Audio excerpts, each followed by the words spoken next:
I said, Shannon, there are plenty of tools available in the market, the developer platforms.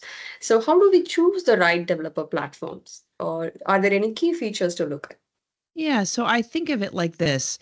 It's a growing space, right? Spotify really kind of hit the ground running with Backstage. So we have a lot of customers who want their own version of Backstage that they run, right? There's more care and feeding involved in that.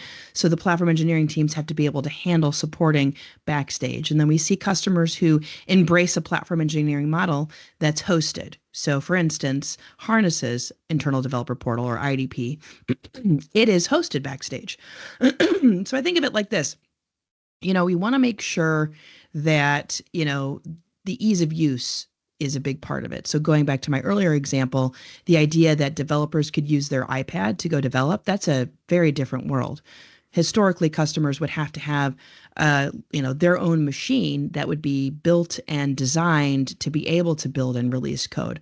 So ease of use, making sure that the intuitive interfaces are there, making sure that the integration capabilities are a big part of it. So, everything these days has an API. How easy is it to integrate into your developer portal? So that's another component that we'll try to sort through. And it's largely why we started to align with Harness's message, because Harness is not just IDP. There's, I think, 13 or 14 modules.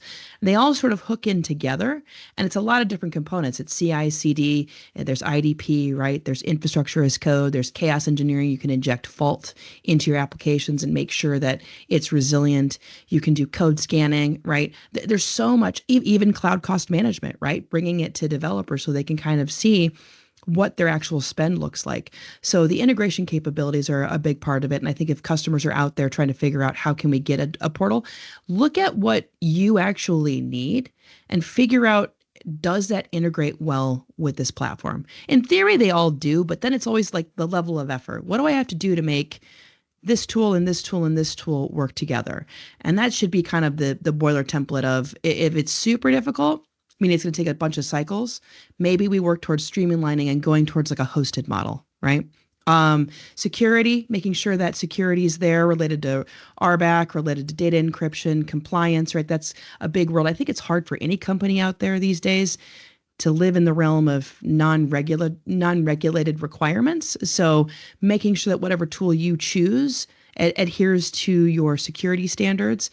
And then just the whole notion of active community and support, right? So making sure that if you run into a problem, you've got a place to turn to, whether that be, I'll go back to the Harness example. It's really easy for me to talk about because I work with that team pretty regularly.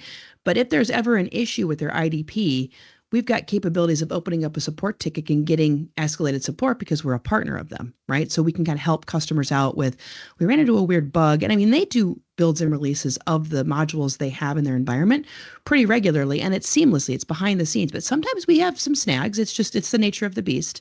But making sure that you've got that support. So in the fact of, we've got a couple customers who chose to build out their own version of Spotify's Backstage.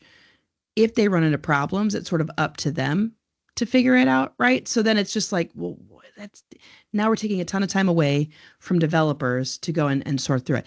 It's just a matter of, do you have the team to do it? If so, maybe that's the model. If you don't, and you're more heavy on maybe you're a startup and you have more developers than you do folks that are kind of like the platform engineers, maybe that's the direction to go too.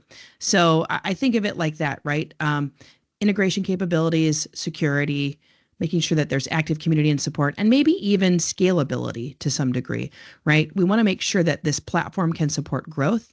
The way in which customers are consuming cloud, it's mind-boggling to me, but it's also interesting, right? People are doing that whole shift of on-prem to cloud, and they're breaking apart really big applications. They're making everything microservices led.